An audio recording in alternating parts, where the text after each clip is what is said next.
It's a beautiful evening. The moon is just rising. A full moon.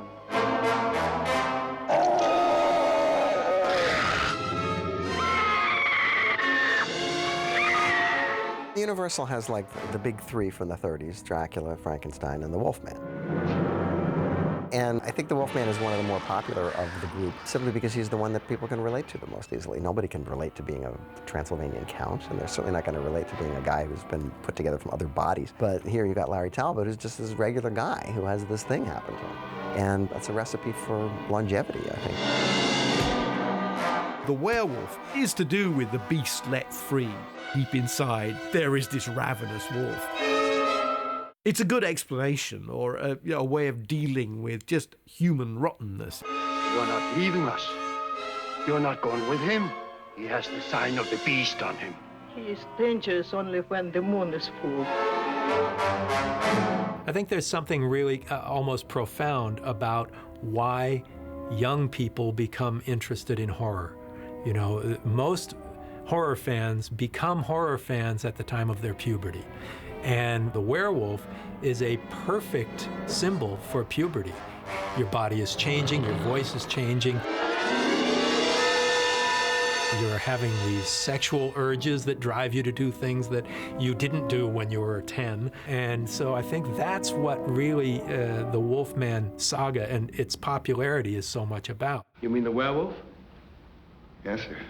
Well, it's an old legend. You'll find something like it in the folklore of nearly every nation.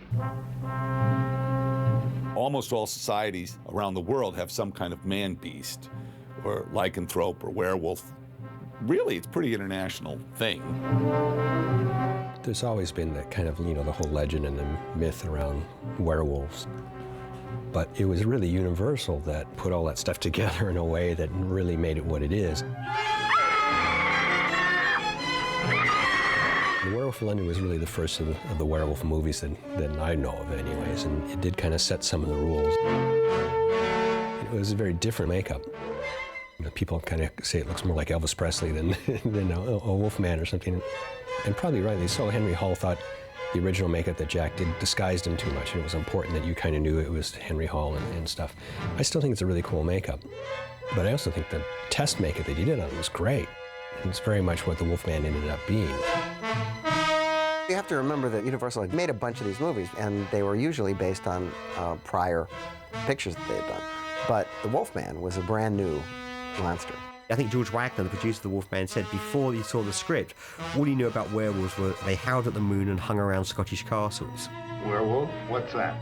And that really is all anybody knew. So they were starting with a blank sheet of paper. You mean runs around on all fours and bites and snaps and bays at the moon? Oh, even worse than that sometimes. As a feature film, it is really well produced, it's beautifully photographed, and it has a certain poetic quality to it. And when you watch the movie today, it's very dreamy. It's like a dream. Ever those foggy sets and those trees. It still has quite a punch. I killed Richardson. If I stay around here much longer, you can't tell who's going to be next. Kurt Siodmak had big ambitions for the Wolfman. He was looking back to the classic Greek Aristotelian definition of tragedy. A great man who is cursed by the gods to fail, and his destiny cannot be escaped.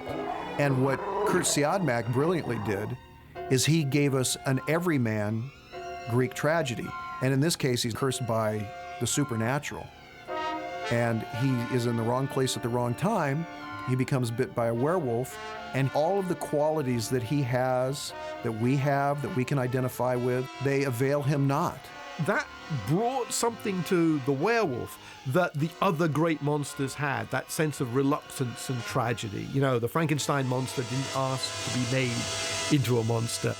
Dracula, I think we have to accept, is just a total bastard. But the Wolfman is, I suppose, the one who most nakedly pleads for sympathy. I'm going with Larry. No, it's no use. And so that becomes Kurt Siodmak's 20th century version of Greek tragedy. Your suffering is over. Now you will find peace for eternity. It's interesting that the Wolfman seems to have basically created the mythology we now accept to be werewolf mythology. Of course, Most of it was made up by scriptwriter Kurt Siedemack, but is now accepted by many people to be some part of ancient werewolf mythology.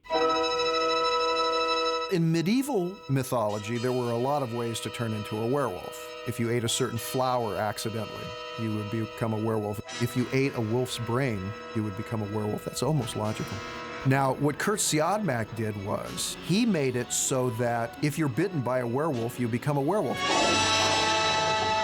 Well, that, of course, is exactly the mythology of the vampire. And yet, I think if you said that to people, they would say, well, where did that come from? They'll say, Romania? Some gypsy ancient thing? Or, he made that stuff up. How brilliant was Kurt Siodmak to come up with a legend for the werewolf that you believe is what the legends really were. The legend of the Wolfman is clearly defined in that movie of 1941. All of the stuff that we think of as werewolf lore, the full moon, even a man who is pure in heart and says his prayers by night. They become a wolf when the wolfbane blooms and the autumn moon is bright. All that stuff came from that one movie and from that one brilliant screenplay. He was obviously aware of the power of those lines because it's repeated 3 times in the films. Even a man who is pure in heart and says his prayers by night may become a wolf. When the wolfbane blooms and the autumn moon is bright. He was obviously subscribed to the same notion that apparently Shakespeare did. Anything important, hit people with it 3 times. The lines about becoming a wolf when the wolfbane blooms, frankly, it seems as if you're really being hit over the head with it, possibly by a silver-tipped cane. Kurt Siodmak also introduced the fact that you destroy a werewolf with silver. A werewolf can be killed only with a silver bullet, or a silver knife, or a stick with a silver handle. That silver is oftentimes associated with the church because silver was often blessed by church fathers, silver crucifix or other icons. The famous silver bullet, which comes in later films, came because he was listening to the Lone Ranger on the radio, and he thought, that's a good idea. They could melt a crucifix. And we've seen that repeated in other movies. So there are certain church-approved tools and symbols of purity that can destroy a werewolf very much as they do a vampire.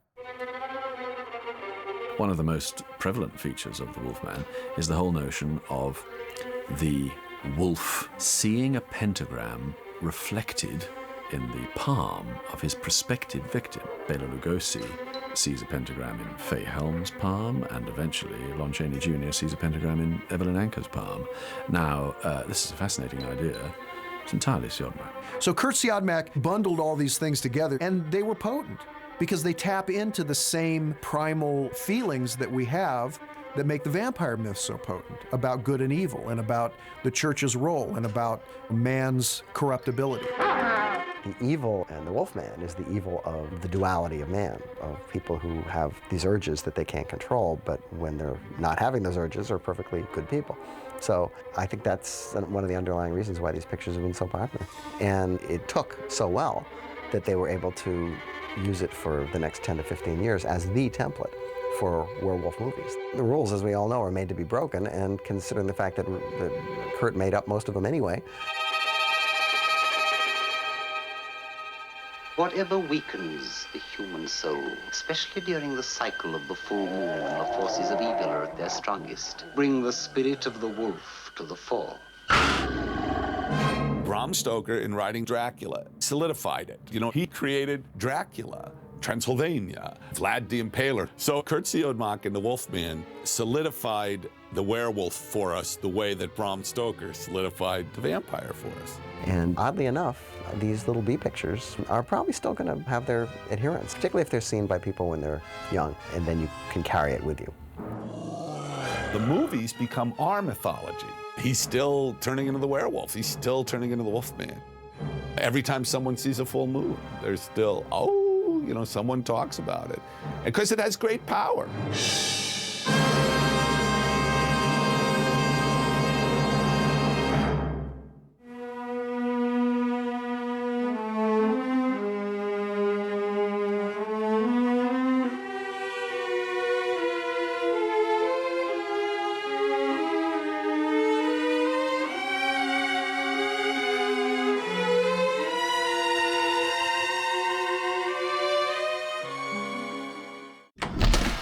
Bye.